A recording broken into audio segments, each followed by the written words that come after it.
Este programa faz parte da campanha O Podcast é Delas 2019, uma iniciativa criada para inserir e promover mais mulheres na mídia podcast. A campanha ocorre sempre no mês de março e essa é sua terceira edição. Para encontrar mais podcasts participantes, procure pela hashtag O Podcast é Delas 2019 ou hashtag O Podcast é Delas nas mídias sociais e siga @O Podcast é Delas.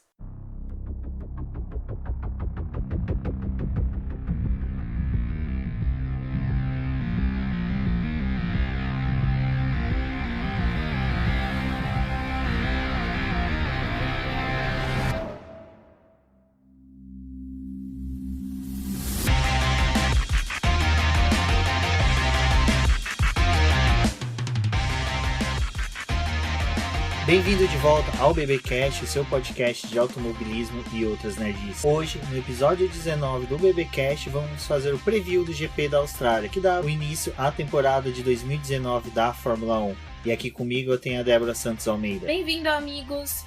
Olá, vamos para a primeira disputa do ano e vocês podem acompanhar aqui o preview para poder dar aquela esquentada antes dos treinos livres. Exatamente, mas antes vamos agradecer aos nossos apoiadores, Ricardo Bandmin, Maiara Barbosa, Eliezer Teixeira, Luiz Fede, Arthur Felipe e Thiago Bullet. Bom, antes de mais nada, né, assim que a gente estava se preparando para a gravação desse BBcast, eu acho que é importante a gente falar antes de iniciar os trabalhos, recebeu a triste notícia do falecimento do Charles White, ele que era diretor técnico da Fórmula 1, era uma daquelas grandes personalidades que atuavam na Fórmula 1, que não... Muitas vezes a gente não via ele no final de semana de GP, mas ele tinha uma importância tão grande, né, Débora, quanto os próprios pilotos e chefes de equipe. Sim, a figura do Charlie era extremamente importante, né? Ele fazia parte da comissão técnica e da diretoria da FIA. Foi responsável por estar ali dando o início da corrida, né, que é o momento mais tem funções. Ele trabalhou na Brabham. Descobrir que ele faleceu é bem complicado, ainda mais que a gente tá há 3 dias, né, da primeira corrida do ano, então é uma perda bem significativa, ainda mais nesse primeiro GP que tá pra poder acontecer. Exato, e com tantas mudanças, né, com tantas alterações do regulamento, a experiência dele será sentida, será uma perda grande para a Fórmula 1, mas é que eu falei agora há pouco no Twitter, na melhor forma, acho que até de homenagear o Charlie White era a gente continuar com os trabalhos, a seguir nos trabalhos. É triste, é uma perda irreparável para a Fórmula 1, mas vida segue, infelizmente sem o Charles agora, então fica aqui nossas condolências, nosso sentimento aos familiares, amigos, pessoas que conviveram com ele nos autódromos. Sei que não vai ser fácil a Fórmula 1 em si recuperar a perda desse membro tão querido. Porque é uma pessoa insubstituível, né? Independente de quem seja. Ele é daquelas pessoas que, quando se tem aquela frase, muitas vezes você ouve muito em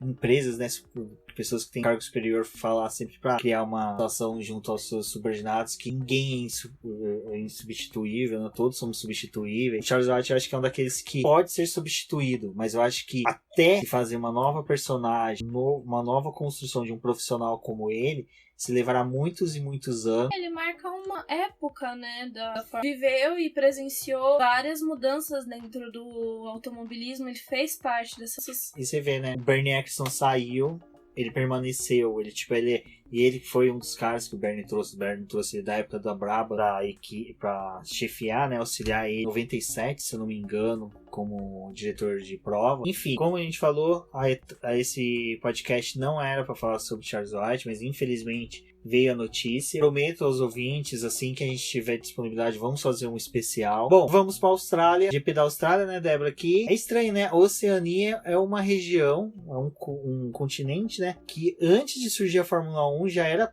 tradicionais os grandes prêmios lá, né? Tanto que só existem 2 grandes prêmios fora da Fórmula 1, que é o GP de Macau e o GP da Nova Zelândia, né? Mas a Austrália em si recebia grandes prêmios desde 1928. E só 60 anos depois foi receber um GP de Fórmula 1. Exatamente, Rubens. A Austrália, até por ser uma colônia inglesa, né, tem muito dessa troca de automobilismo com a própria colônia, né? A Inglaterra sempre foi o ícone do automobilismo. Acho que o mais interessante da gente falar dessas primeiras corridas e logo depois, em 1985, a entrada do GP da Austrália realmente para o calendário da Fórmula 1, a gente saber que pilotos como Jack Brabham, Stirling Moss e Bruce McLaren competiram nesse país. Foi realmente por conta dessa conexão com a Europa, essa possibilidade de levar os pilotos para lá para poder já se disputar outras corridas do automobilismo. Principalmente porque acontecia. Enquanto que na Europa tava debaixo de neve, não tinha como você competir, tirando os finlandeses que estavam lá disputando aquele rally na neve que eles gostam, os ingleses faziam uma migração para a Oceania e competir. Esses tempos o Grand Tour, né, que é do programa Da Amazon Prime. Da Amazon Prime, meninos que faziam o Top Gear, o Jeremy, né? E o Richard, ele faz um especial. O Richard fez um especial sobre Jim Clark. E ele chegou a mencionar que Jim Clark chegou a fazer 63 corridas naquele ano. E era muito por causa disso. Ele saía da Europa, ficava ali na região da Oceania, participava da Tasman Fórmula, né?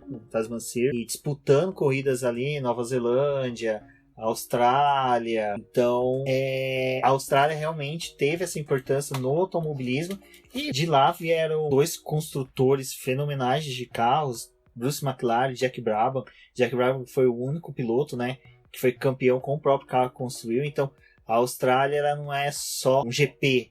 A abertura do campeonato. Ele tem toda essa mística em volta do automobilismo lá, que é muito bacana. Então, quando a gente vê o Richard, vê toda aquela paixão dos australianos, a gente vê os australianos indo para o autódromo, lutando no autódromo com o Mark Webber, e olha que o Mark Webber era um piloto expressivo, mas não era tanto quanto o Richard, mas mesmo assim eles tinham aquela paixão, é muito bacana. Sim, o legal da gente falar da GP da Austrália é o contraste entre Adelaide e Melbourne, que foram os dois lugares que sediaram a Fórmula 1.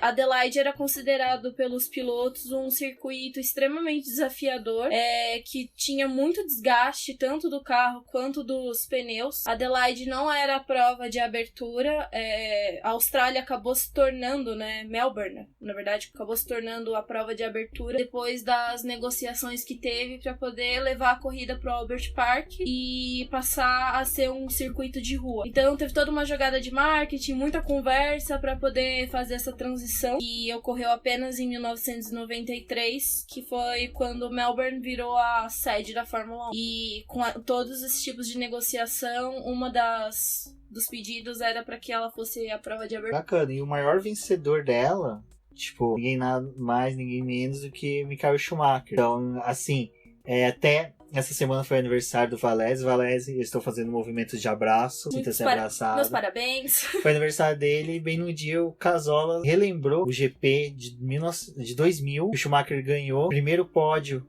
primeira dobradinha da Ferrari, da maior dupla que a Ferrari já teve, do Rubinho e do Schumacher. Então você vê que é bacana você ver a história desse autódromo, desse GP. Bom, agora vocês já estão tão imersos no GP da Austrália, já estão sabidos sobre o GP da Austrália. Vamos falar um pouquinho, né, Débora, do que vai acontecer em Melbourne nas 58 voltas do GP da Austrália. Eu acho que antes de previsões e outras coisas, vamos falar dos pneus, né, Débora, que este ano vão ter funções muito especiais, principalmente pelas novas diretrizes e forma com que a Pirelli vai trazer eles para os autódromos.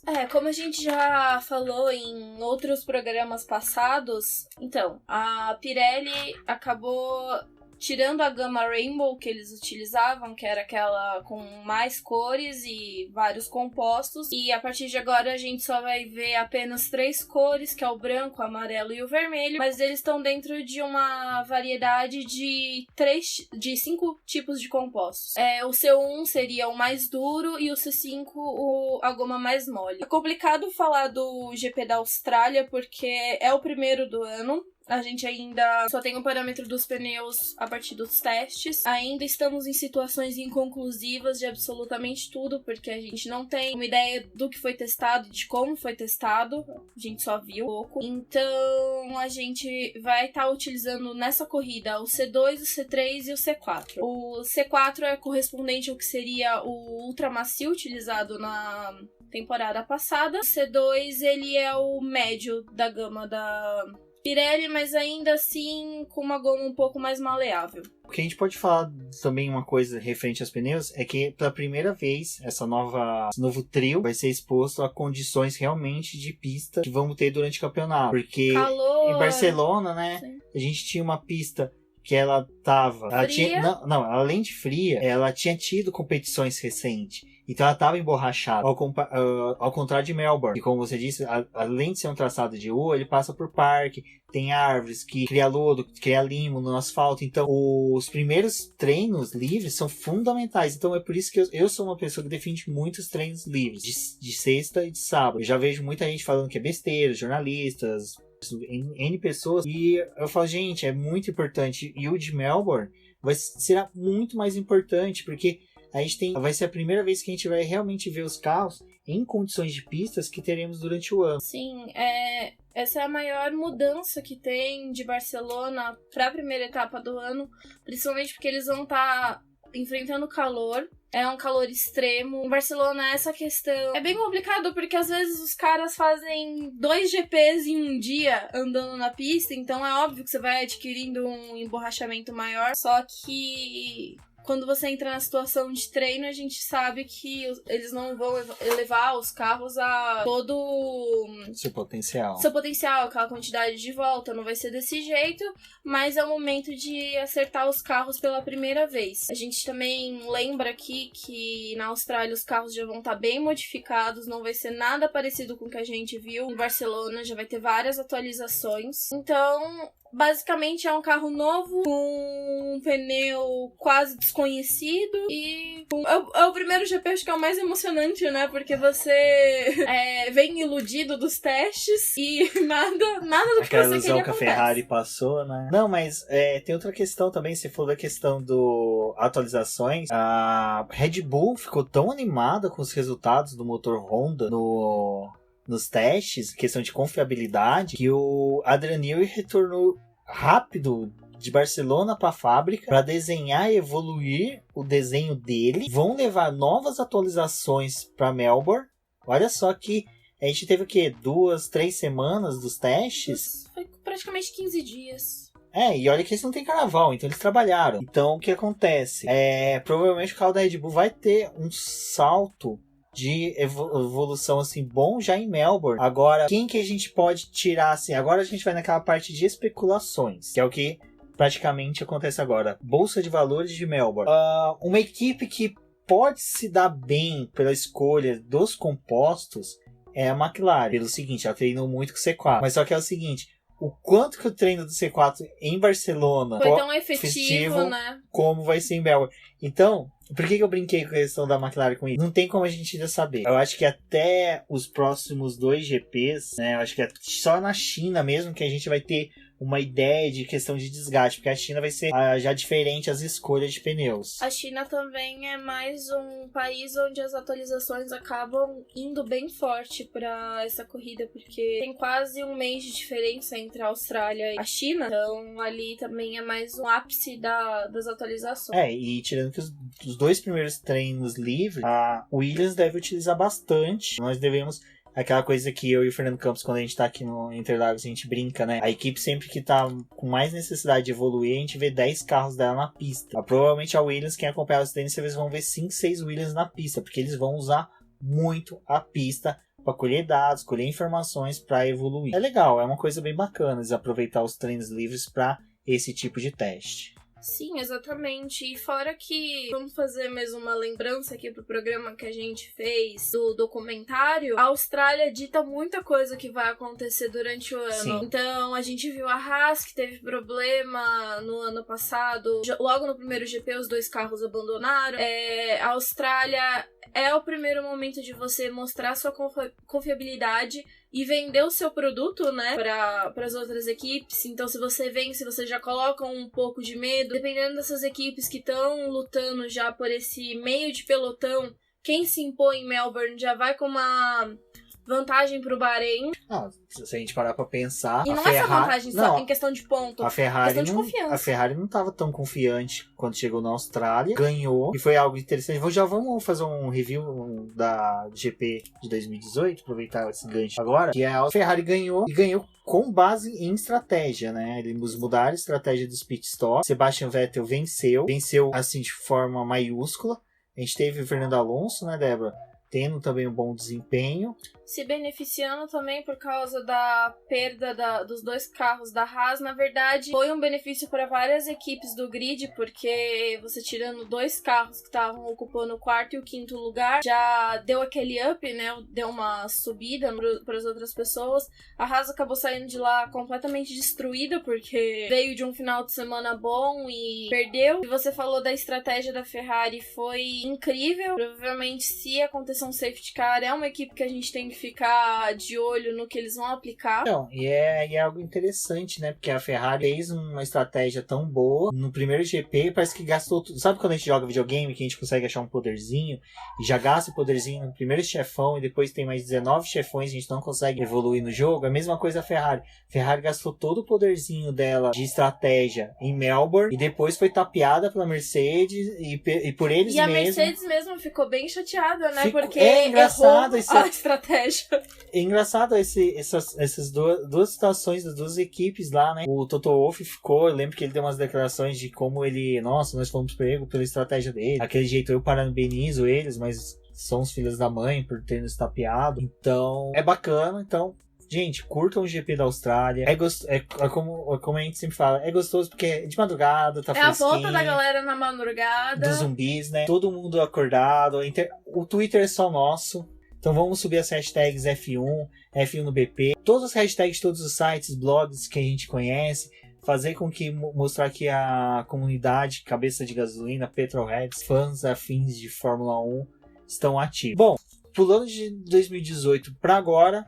Já temos uma nova novidade. Uma nova novidade ficou maravilhoso, mas sim, é uma nova novidade que foi decidido agora nessa semana, que é o ponto pela melhor volta, né? Uns são contras, outros são a favor. Eu vou pedir pra Débora falar se ela é contra ou a favor e também dar uma explicadinha por cima aí. Por cima não, explicar pro nosso querido ouvinte que não entendeu ou que tá em dúvida como vai funcionar esse ponto extra pela volta mais rápida. Então, vale lembrar que esse ponto extra veio a partir de uma votação na internet, junto com um grupo de estratégia e a comissão da Fórmula 1, que já estavam estudando essa ideia de colocar esse ponto extra. Ele é um pouco controverso, porque ele só vale para os 10 primeiros pilotos, e o piloto precisa cruzar a linha de chegada entre os 10 para poder validar esse 1 ponto a mais pela sua volta rápida. Então não adianta o bonitão tá correndo lá em 10º e na última volta, sei lá, Grosjean passa e assume o 10º,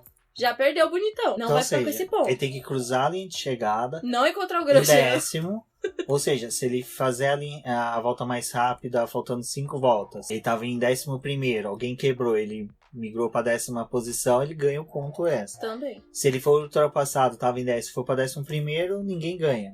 Exato. Então, para vocês saberem, isso não é novo na Fórmula 1, teve de 1950 a 59, a questão da volta rápida, e devia ser uma pancadaria a decisão desse ponto extra, porque na época não tinha computador, eu não sei se os ouvintes já chegaram a ver vídeos dessa época, como é que era a cronometragem. Cada equipe fazia a sua, o autódromo tinha os fiscais que faziam, então era uma prancheta, cada fiscal ficava por um ou mais pilotos, eles ficavam com cronômetros daqueles se aperta em cima, assim, que nem relógio, que nem a gente tem cronômetro no relógio, e não ficava... é que nem no celular, meninas. Não, e tipo, o cara ficava assim. Não era uma coisa exata, porque nem todos tinham como ficar na linha de chegada. Eles ficavam em fileira na frente do grid. Então cada um apertava. Então provavelmente deve ter tido muito erro. Muito ponto injusto. Isso é o nome. Pra gente ver. Pra quem assistiu Rush, o filme lá do James Hunt e do Nick Lauda. Tem a discussão se o James Hunt chegou ou não em terceiro lugar. Eu fiz um texto, acho que sobre o GP de Mônaco de 1966 a 65, agora não me recordo, em que a discussão se ele tinha vencido ou não demorou tanto, tipo, entrega o troféu, outro dia a gente decide. Por causa exatamente disso, da cronometragem não bater. Hoje, tudo bem, existe tecnologia, mas por que eu tô entrando nesse mérito da injustiça? Eu não acho certo, aí vai minha opinião. Até a Débora fechou o assunto, mas você é contra ou a favor? Eu sou contra porque eu acho que um ponto salva muito aqui. A Williams pode não ter o melhor carro do grid, mas em uma volta rápida e pudesse favorecer eles a ganhar um ponto, é um momento que você pode estar já sem gasolina, ou sem gasolina assim que eu digo, né? Com combustível bem baixo, última volta, pega, coloca pneu novo e faz a volta voadora, e ali você ganhava um ponto e poderia te manter pelo resto do campeonato, e a gente sabe que esse um ponto no final do ano com relação à distribuição de dinheiro faz toda a diferença. E a história do Nasser que aconteceu e por aí Jules vai. Bianchi, que salvou a Marúcia com um ponto. Bom, eu vou explicar o porquê que eu sou contra no formato que tá, mas eu entendo a decisão da FIA e eu entendo o porquê que levou eles aí. Por que eu sou contra? Eu fui sempre um que defendeu a pontuação para a volta mais rápida e a pontuação para todos que terminassem a corrida, tanto na volta do líder ou não. Eu acho que o cara que concluiu, ele tem que ter uma premiação. Ponto. Isso nunca vai ser votado, dando-se a minha opinião. Mais uma delas foi votada e foi essa da volta mais rápida. Por que eu sou contra? Limitou-se aos 10 primeiros. Se a gente pega umas corridas que ficaram muito próximos, 3, 4 primeiros, como teve inúmeras corridas, que eles ficaram a menos de 30 segundos um do outro, esses 4 primeiros não vão arriscar um pit stop para ganhar um ponto. Então esquece 4. Restou 6 pilotos. Esses 6 pilotos que estão nesses 10 primeiros, eles têm que estar numa distância mínima um do outro de 30 segundos, que é o tempo deles entrar no pit stop, trocar o pneu, voltar para a pista e dar a volta rápida, certo? Então, provavelmente, o que a gente sempre viu é sempre o piloto que tá da quinta para sexta, ou da sexta para sétima, são esses que ficam sempre mais de 30 segundos do outro, que a gente vê lá, às vezes o Alonso tava em sexto, mas eu tava a 40 segundos, do outro tava tomando volta. Por isso que eu falo que é uma tentativa, assim, eu acho que a gente não vai ver, a gente vai ser poucas corridas que a gente vai ver um dos 10 primeiros tentando voltar rápido. O 11º, 12º, 13º pode tentar, por causa daquilo. Vai que o cara quebra, vai que acontece, mas esses também vão estar naquela. Eu preciso estar a 30 segundos do cara atrás de mim, pra poder fazer essa entrada no box, colocar pneu e voltar. O que eu sempre defendi na questão do ponto pra volta rápida era ser pra todos, porque daí, meu filho, do 10º pra trás, ninguém tá pontuando. Eu juro, as 5, 6 últimas voltas, todos iam fazer pit stop. Todos, sem exceção. Aí tá o motivo que eu entendo por que a FIA restringiu os 10 primeiros que cruzarem a linha de chegada, conseguiu o ponto por volta mais rápida. Você teria 10 carros entrando no pit stop nas últimas voltas. 10 não, vamos por 15 carros tentando fazer a volta mais rápida para conquistar um ponto. A possibilidade de um acidente, a possibilidade de uma falha técnica, mecânica, humana é muito maior. Então, eu entendo por que eles limitaram aos 10 primeiros. Por causa disso, não vão ser os 10 primeiros que vão tentar, provavelmente 1 ou 2. Então, eu aceito o formato que a FIA colocou, torço para que dê certo, mas a gente vai ter que ficar de olho. E agora a gente vai ter uma complicação tremenda, né, Débora?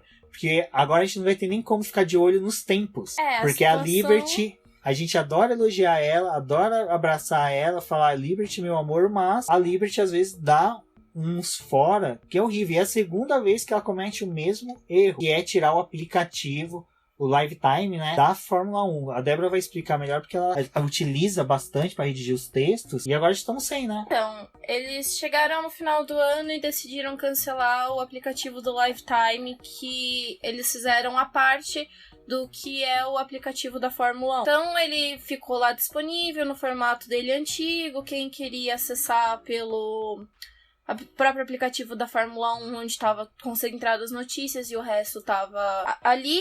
Eles colocaram ele não era tão bom, ele tinha várias falhas, inúmeras falhas de problema de sinal, de problema de atualização e outras coisas que eu prefiro não comentar. Tem um texto no próprio boletim que, se vocês quiserem, vai estar no post. E eles tiraram o aplicativo depois que acabou a Fórmula 1. Teve os testes da pré-temporada.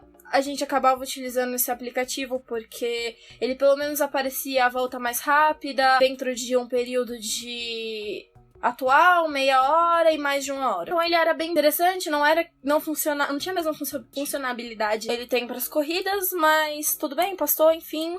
nos testes não teve isso, eles colocaram uma coisa que eu achei bem porca, que era, tipo, no YouTube, a visualização dos tempos, e eu achei aquilo ridículo, mas enfim, né? E agora eles mandaram um e-mail falando que vocês podem acompanhar o nosso live time pelo aplicativo da Fórmula 1 TV. Mas o Brasil não tem a Fórmula 1 TV, tem um aplicativo, eu pago ele, eu consigo ver algumas coisas das corridas, mas é tudo limitado a 7 dias depois da corrida. Então, eu não sei como é que vai ser, se durante o treino, a corrida, vai ter disponível no aplicativo, pelo menos da Fórmula 1, aquele tipo de aplicativo porco que tinha. Porque...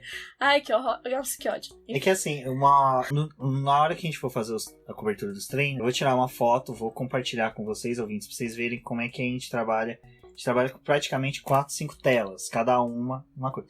Vocês podem falar, mas existem outras ferramentas. Tá, tudo bem, outras ferramentas. Mas... Sim, o próprio site da Fórmula 1 oferece o live time deles, mas ele não é completo, ele é difícil de mexer, tem várias questões. Assim, a gente tinha um aplicativo oficial que era perfeito, redondo, supria todas as ferramentas que tinha na internet. Todas. Você pode fazer uma listagem com todas as ferramentas. O único aplicativo da Fórmula 1 supria. E era gratuito até mesmo. Eu mesmo, a Débora tinha a versão paga, eu tinha a versão gratuita. Os dois tinham a mesma funcionalidade. 10 minutos antes da corrida, ele já abria pra você ouvir o rádio e ingressar na corrida. Ou nos treinos. E quando eles fizeram a troca, foi bem complicado porque ele começava exatamente quando o cronômetro começava a rodar, né? Em contagem regressiva. Só que ele era tão instável que você não conseguia se manter com ele aberto. Às vezes você tinha que fechar, abrir, e nisso você já perdia um tempo. Agora que esse aplicativo, que era o novo, você tinha que ficar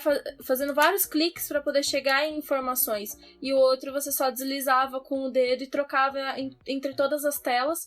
E tinha uma modalidade que você meio que ajustava o que você queria ver. Então, pra mim, tá sendo uma incerteza de como que vai ser. Até porque amanhã, né, hoje no caso, que vocês vão estar escutando esse podcast, que vai ter o primeiro treino livre às 10 horas da noite, eu não sei como é que eu vou acompanhar a corrida. Não, a gente vai, lógico, a gente vai dar um jeito. A gente vai dar um jeito, conseguir. mas... Mas assim, o que eu quero falar é, a Liberty, ela acerta em tantas coisas. Hoje foi bonito aquele evento em Melbourne. Pô, coisa legal. Levar os pilotos, sabe? Abrir pro público. Faz série no Netflix. Mas só que daí, tipo, pra quem ajuda a divulgar, que somos nós, que ajuda a levar informações pra vocês, eles cometem esse erro. Aí vocês falam, pô, eles estão choramingando com o aplicativo. Assim, é uma ferramenta de trabalho. Sim, até porque a Fórmula 1 TV, ainda aqui no Brasil, a gente não tem o acesso ao vivo, né? Junto com a Fórmula 1. E é interessante que esse negócio do aplicativo não tem nada a ver. Todo mundo alguns já devem ter acendido tochas, pegado pás, picaretas e arpões pra querer matar metade da Globo, mas isso não é culpa da Globo ter exclusividade do contrato. Isso é uma opção que a Liberty fez de tipo, aquela coisa, vamos começar a cercar, fechar as coisas somente em um serviço, que é F1 TV, pra forçar as pessoas a aderirem. Gente, e não faz diferença nenhuma, porque eu pago R$20 por mês pra poder ter o acesso. Esse ano eu não entendi muito bem, porque ano passado a gente pagava só pelo aplicativo e tinha acesso aos dois. Esse ano parece que eles fizeram uma modificação. Pelo menos eu tive que pagar os dois com uma conta, então eu tenho acesso aos dois. E eu não consigo usar metade das funções que a Fórmula 1 TV oferece. A gente outro dia sentou aqui pra poder dar uma olhada. Tem as corridas, não tem que nenhuma vez eles meio que tinha acontecido, não sei o que foi, mas tinha a corrida inteira, né, bonitinha. A gente até tinha conversado com alguns amigos que era legal porque não tinha narração, era só o som da corrida, era bem interessante. Agora não, os vídeos têm a narração. É legal, porque legal. Os narradores em espanhol, pra quem a gente tem um conhecimento bom de espanhol, mas eu acho que até pra quem não tem, dá pra acompanhar. Então, sim. É aquela coisa, a gente defende muito o uso tem das vídeo extra, ferramentas. Tem coisa Nossa, tem entrevistas longas de 1 hora, gente. Assim, um dia a gente vai fazer um programa falando só dos benefícios desses serviços pagos da Fórmula 1. Mas assim, o que a gente tá querendo chegar? O básico que é O necessário. ABC, o mamão com açúcar, Você não o sabe. mingau. Você não sabe. Há um dia, menos de um dia agora. Você não sabe como é que vai estar o aplicativo e como você vai fazer. Exato. Pra poder acompanhar. Então ficou aqui o Muro das Lamentações, né? Não briguem com a gente, mas é mais um desabafo. Um desabafo. Bom, independente disso, nós temos outras duas brincadeiras da Fórmula 1. Um é oficial e outro não tão oficial. Na verdade, nós temos 3 brincadeiras de apostas. A primeira é o Fantasy, né? Que é o da própria Fórmula 1. Vai sair, depois que sair publicado o podcast, eu vou publicar um texto que a Débora fez explicando minuciosamente como funciona. É bem bacana. Leiam, participem, vai ter o link tanto no podcast como no post do campeonato, né, da Liga do Fantasy do Boletim do Paddock. Participem, vamos disputar lá. Não sei se no final do ano vai ter premiação, vamos ver como é que rola o ano, né? Porque são tantas incertezas esse ano. E temos o GP Predictor. Tem o podcast F1, tem o dele. O Boteco F1 tem. Nós vamos fazer o do boletim. Porque é uma aposta só. Você põe em quantas ligas você quiser. Participa. Papai Orange tem. Eu gosto porque eu ganho do Will Mesquita, da Mari Espada, mas tomo um pau também de outras pessoas. Enfim, são 2 campeonatos muito bacanas. E tem um que esse é meu xodózinho. Que é o que a Beatriz Rosenberg. Acho o sobrenome dela muito da hora, cara. E é uma pena que... ninguém consegue falar. Não, minha língua é muito zoada pra poder falar. Então, da Bia, ela faz a Ju, até agora, direto no site delas, vão ter tudo por lá. Eu vou colocar o link. Então, quem puder, participe dos 3. É bem bacana. O gostoso não é a competição em si. É muito mais o debate das apostas. A tiração de sarro. A tiração de sarro, aquela coisa do... Acabou a corrida, você tá comemorando que você foi bem, aí chega um resultado de punição, você... caí. Aí outra pessoa que tava mal sobe. Então é bacana, participem. Então os 3 links vão estar no post. Convido a todos para participar. E também já fica o convite a todos para amanhã. Hoje, no caso, às 9 horas, vai ter o pré-treino na Sport TV 2. Muito bacana, eles sempre bate-papo, fazem toda uma preparação. Normalmente o Sérgio Maurício traz coisas novas, explicações.